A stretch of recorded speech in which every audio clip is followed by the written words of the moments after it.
고린도전서 5장. 또한 나는 여러분 교회의 가족 가운데서 수치스러운 성행위가 행해지고 있다는 소식을 전했습니다.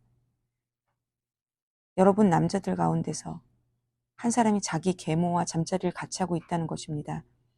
그것은 교회 밖에서도 용납되지 않는 일입니다. 그런데도 여러분은 그런 일로 당혹스러워하기는커녕 태어나기만 하더군요. 그 일로 비탄에 젖어야 하지 않겠습니까? 그 일로 무릎을 꿇고 울어야 하지 않겠습니까?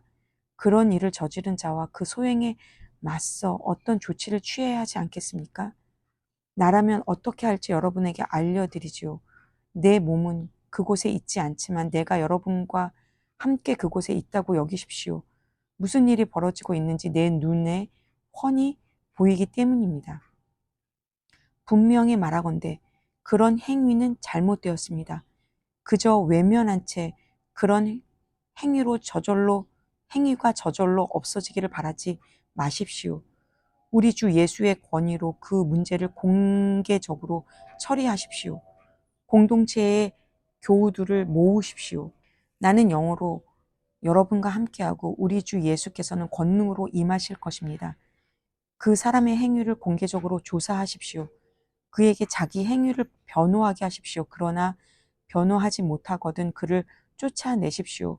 물론 그렇게 하는 것은 그에게 충격적이고 여러분에게는 당혹스러운 일일 것입니다. 그러나 그를 지옥에 떨어뜨리기보다 그가 충격을 받고 여러분이 당혹스러움을 겪는 것이 더 낫습니다.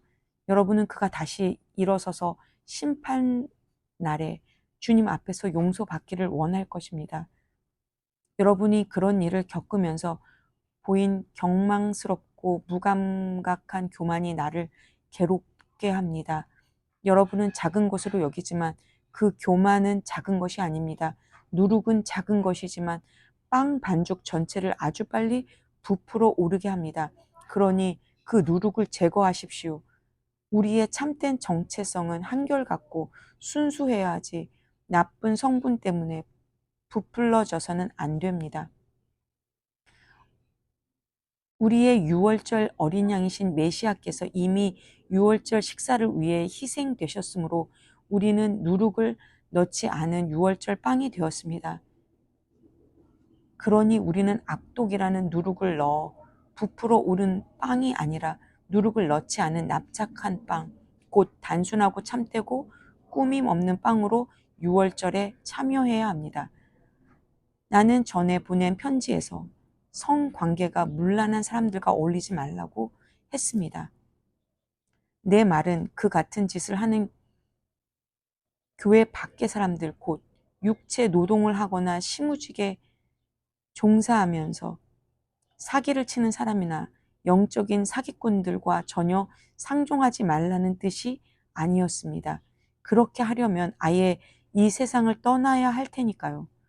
그러나 내가 지금 말하는 것은 그리스도인을 자처하는 어떤 친구가 불륜을 저지르거나 사기를 치거나 하나님께 건방지게 굴거나 친구들에게 무례하게 굴거나 술 취하거나 탐욕스럽거나 이기적인데도 여러분이 아무 일 없는 것처럼 행동해서는 안 된다는 것입니다.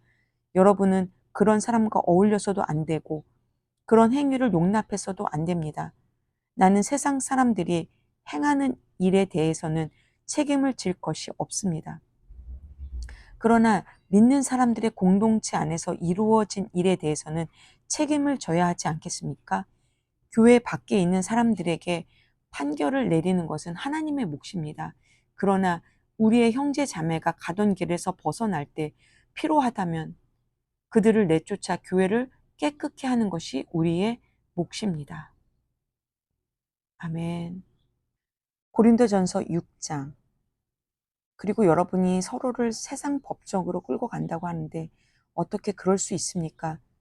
여러분이 부당한 취급을 받았다고 생각하여 그리스도인의 가족인 교회 안에서 그 문제를 해결하지 않고 하나님의 방식을 전혀 모르는 세상 법정으로 앞장서 가다니 그것이 말이 됩니까? 이 세상이 예수를 따르는 성도들로 이루어진 법정 앞에 서게 될 날이 다가오고 있습니다. 장차 여러분이 이 세상 운명을 판결하게 되어 있다면 이처럼 사소한 일은 직접 판결하는 것이 바람직하지 않겠습니까? 우리는 장차 천사들까지 심판하게 될 테니 말입니다. 여러분이 이 일상적인 사건들을 판결하지 못할 이유가 무엇이겠습니까? 이처럼 불화와 부당한 일이 일어날 때 어째서 여러분은 다른 면에 있어서는 신뢰하지 않는 세상 사람들에게 그 일을 맡겨 판결을 받으려고 합니까? 내가 이토록 냉정하게 말하는 것은 여러분이 벌이고 있는 일이 얼마나 어리석은지 일깨우려는 것입니다. 불화와 다툼이 일어날 때 여러분 가운데 이 일을 공정하게 판단할 만큼 분별을 있는 사람이 하나도 없다는 것이 가능한 일입니까? 믿을 수 없는 일입니다. 여러분이 하나님을 전혀 믿지 않는 사람들 앞으로 서로를 끌고 가다니요. 정의의 하나님을 믿지 않는 그들이 어찌 정의로운 판결을 내리겠습니까? 이런 법정 다툼은 여러분의 공동체의 흉한 오점이 되고 말 것입니다. 차라리 부당한 취급을 받더라도 그냥 받아들이고 잊어버리는 편이 더 낫지 않겠습니까? 지금 여러분이 벌이고 있는 일은 더 많은 부당행위와 불의가 일어나도록 기름을 끼얹는 격입니다. 여러분의 영적 공동체에 속한 가족들에게 더 많은 상처를 안겨줄 뿐입니다. 여러분은 이것이 살 길이 아니라는 것을 알지 못합니까? 하나님께서 마음을 두지 않는 불의한 자들은 그분의 나라에 들어가지 못할 것입니다. 서로를 이용하고 악용하는 자들, 성을 이용하고 오용하는 자들, 땅을 이용해 먹으면서 땅과 거기에 있는 모든 것을 착취하고 남용하는 자들은 하나님 나라의 시민이 될 자격이 없습니다. 여러분 가운데 상당수는 내가 무엇을 두고 말하는지 경험으로 알 것입니다. 얼마 전까지만 해도 여러분이 그렇게 살았으니 말입니다. 그러나 그 이후로 여러분은 우리 주님이시며 메시아이신 예수와 우리 안에 계신 하나님 곧 성령으로 말미암아 깨끗해졌고 새로운 출발을 하게 되었습니다. 법적으로 문제가 없다고 해서 영적으로 적합한 것은 아닙니다. 만일 내가 해도 된다고 생각한 것을 무엇이나 하면서 돌아다닌다면 나는 변덕의 노예가 되고 말 것입니다. 처음에는 살기 위해 먹지만 나중에는 먹기 위해서 산다는 옛 격언을 아시지요. 어찌 보면 몸은 덧없는 것이라는 말이 타당한 것처럼 들립니다. 그렇다고 해서 여러분의 몸을 음식으로 가득 채우거나 여러분의 몸을 섹스로 내맡기는 것이 정당화되는 것은 아닙니다. 주님께서 몸으로 여러분을 영화롭게 하시니 여러분도 자신의 몸으로 그분을 영화롭게 하십시오. 하나님께서는 주님의 몸을 무덤에서 일으켜 영화롭게 하셨습니다. 그분은 똑같은 부활의 능력으로 여러분의 몸을 대하실 것입니다. 그때까지 여러분의 몸이 주님의 몸과 똑같이 존귀하게 지어졌음을 기억하십시오. 여러분은 주님의 몸을 매음굴로 끌고 갈 작정입니까? 나는 여러분이 그렇지 않기를 바랍니다. 성관계에는 살갗과 살갗의 접촉 그 이상의 것이 있습니다. 성관계는 육체적 사실만큼이나 영적인 비밀이 있습니다. 이는 성경에 두 사람이 한 몸이 될 것이다 라고 기록된 것과 같습니다. 영적으로 주님과 하나가 되려거든 헌신과 친밀함이 없는 성관계, 우리를 전보다 더 외롭게 하는 성관계, 결코 한 몸이 될 수 없는 성관계를 추구하지 마십시오. 성적인 죄는 다른 모든 죄와는 의미가 다릅니다.